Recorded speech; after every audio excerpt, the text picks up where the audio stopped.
طلع البدر علينا من ثنيات نحمده ونصلی علی رسولہ الکریم۔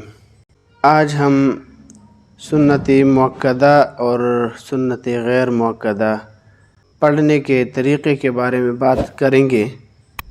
سنت مؤکدہ اور سنت غیر مؤکدہ، وتر اور نوافل کی ہر رکعت میں سورہ فاتحہ کے بعد سورت ملانا یا اسی طرح 3 آیات ملانا یہ لازمی اور ضروری ہے، جبکہ فرض نماز کی صرف پہلی 2 رکعتوں میں سورہ فاتحہ کے ساتھ سورت ملانا ہوتا ہے۔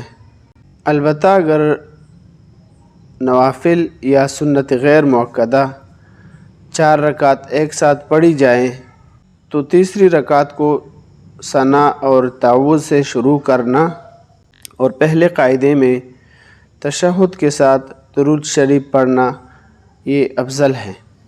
لیکن اگر کوئی شخص صرف تشہد کے اوپر اکتفا کرے اور اسی طرح تیسری رکعت میں وہ ثنا نہ پڑھے تو بھی جائز ہے۔ البتہ 4 رکعت سنت مؤکدہ میں جیسے ظہر سے پہلے، جمعے سے پہلے 4 رکعت اور اسی طرح جمعے کے بعد 4 رکعت، تو ان میں پہلے قاعدے میں صرف تشہد پڑھ کے تیسری رکعت کے لیے اٹھ جانا واجب ہے۔ درود اور دعا کا پڑھنا جائز نہیں ہے۔